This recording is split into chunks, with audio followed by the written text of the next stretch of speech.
The word celibacy does not describe or is not the translation for brahmacharya.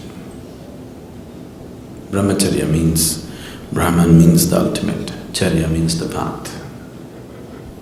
You're on the path of the ultimate, that is brahmacharya. Celibacy is talking only about the physical aspect of holding yourself back from an unnatural urge which is going on in the body and more in the mind. So celibacy is not the right thing to say when we say brahmacharya. What it means is, you are working to organize your energies in such a way that your joy, your love, everything that you need is within yourself. You have enough experience in life to know that nobody, however dear they may be, is 24 hours reliable. Isn't it so? Yes? Yes or no? All of you have enough experience in life to know that, isn't it? However dear and wonderful they are, nobody in the world is reliable 24 hours of the time to maintain your love and joy, isn't it so? Yes. Have you realized that, or are you still hoping?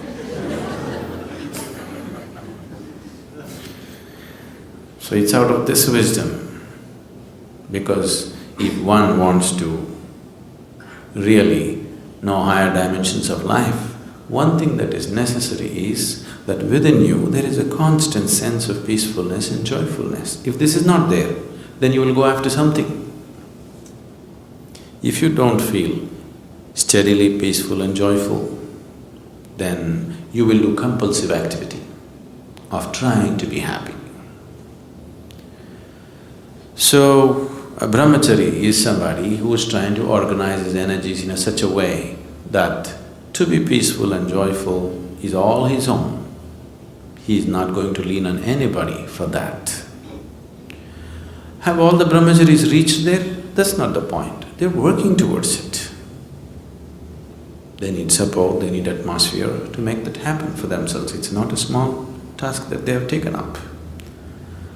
If once a human being's way has become like this, that his peace, his love, his joy is not dependent on anybody, he has the necessary background to spring up to another dimension. If this is not there, he will naturally get entangled in compulsive activity.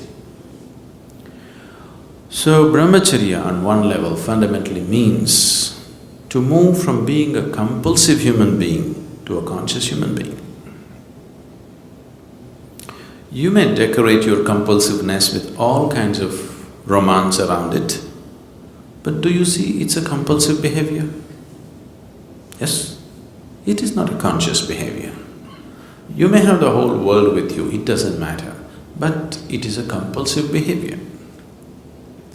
You can write poems about it, you can write great stories about it, you can make movies about it, but fundamentally it's a compulsive behavior which you're trying to clothe in so many beautiful clothes just to not face the reality. I'm not trying to take all the romance out of your life, okay?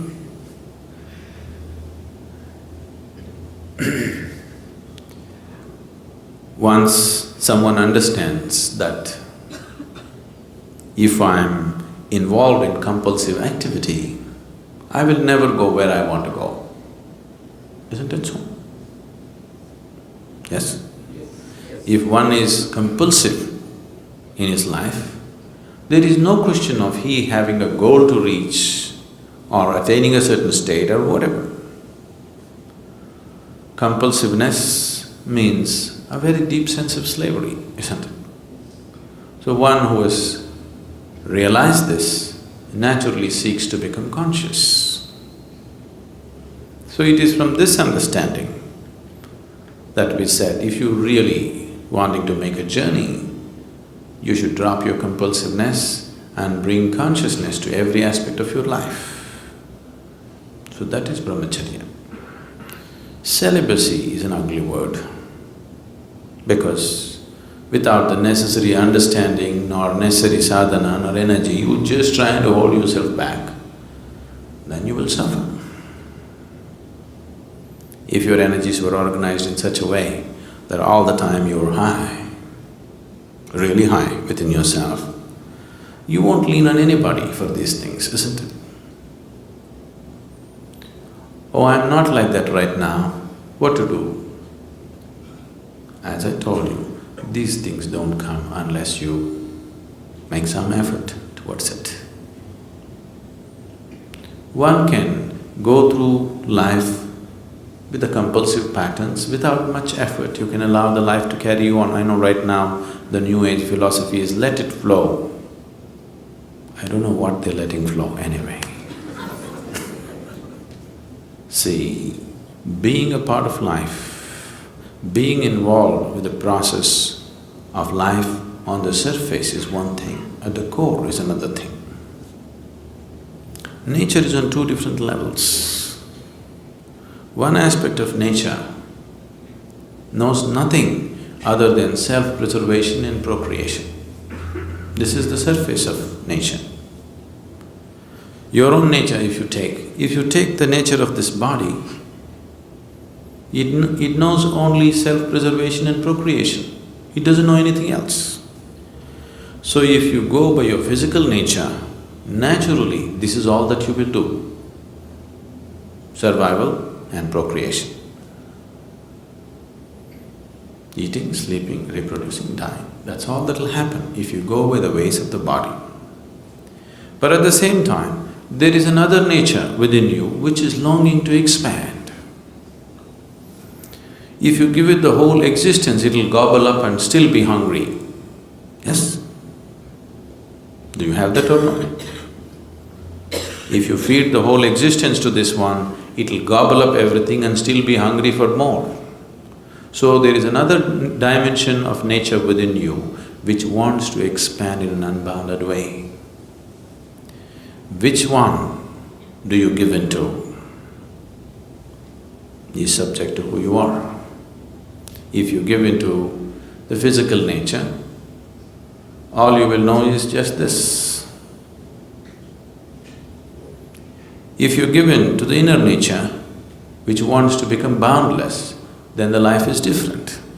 So if you have given in, or if you have seen the ways of the inner nature are far beyond the ways of the physical nature, naturally you will choose to create a situation in your life that is conducive for that. It is from this understanding that brahmacharya or sannyasa became a part of spiritual process. Celibacy is a Western idea that is just to imitate the yogis of the past.